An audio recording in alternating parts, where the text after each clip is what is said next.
সহকর্মী ও ভক্তদের ভালোবাসায় সিক্ত হলেন গুণী অভিনেত্রী অঞ্জনা রহমান।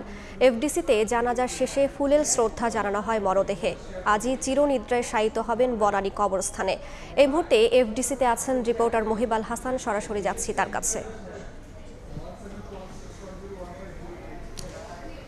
বাংলা চলচ্চিত্রের অন্যতম অভিনয় শিল্পী অঞ্জনাকে এফডিসি প্রাঙ্গণে সহকর্মী, স্বজন এবং ভক্তদের শ্রদ্ধা জানানো শেষে জানাজা অনুষ্ঠিত হয়। এরপরে তাকে দ্বিতীয় দফায় জানাজা শেষে নেওয়া হয় চ্যানেল আই প্রাঙ্গণে এবং সেখানে দ্বিতীয় জানাজা অনুষ্ঠানের পরে তাকে নেওয়া হবে বনানী কবরস্থানে এবং সেখানেই চিরনিদ্রায় সমাহিত করা হবে বাংলা সিনেমা 70-80 দশকের জনপ্রিয় অভিনেত্রী অঞ্জনা রহমানকে।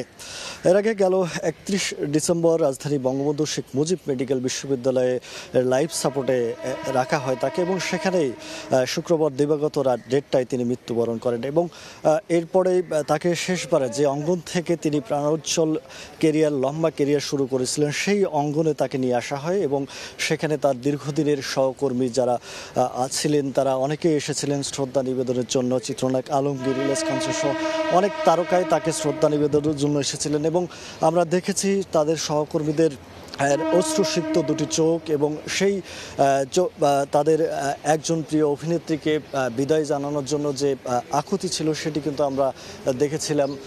সেই বিষয়টা কিন্তু আমরা কথা বলছিলাম, আমরা জানছিলাম যে প্রিয় অভিনয় শিল্পী অঞ্জনা এতটাই জনপ্রিয় ছিলেন, তিনি নৃত্য থেকে শুরু করেন, নৃত্যের দিয়ে শুরু করেন অভিনয় জীবন। এরপরে অসংখ্য সিনেমায় অভিনয় করেছেন, দুবার পেয়েছেন জাতীয় চলচ্চিত্র পুরস্কার, এছাড়াও দেশি বিদেশি বিভিন্ন সিনেমায় অভিনয় করেছেন এবং বাংলাদেশের সবচেয়ে সর্বাধিক বিদেশি সিনেমার রেকর্ড একমাত্র এই অঞ্জনার।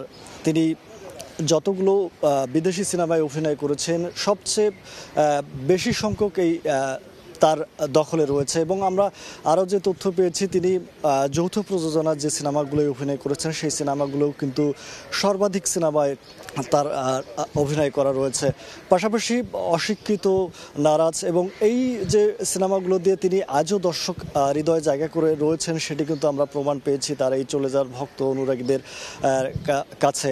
তিনি থাকবেন তার চলচ্চিত্রের মাধ্যমে, তিনি তার কর্মজীবন দিয়ে সবসময় থাকবেন আমাদের মাঝে। এই ছিল বিএফডিসি থেকে আমার কাছে সর্বশেষ। বিএফডিসি থেকে যুক্ত হয়েছিলেন সহকর্মী মহিবাল হাসান।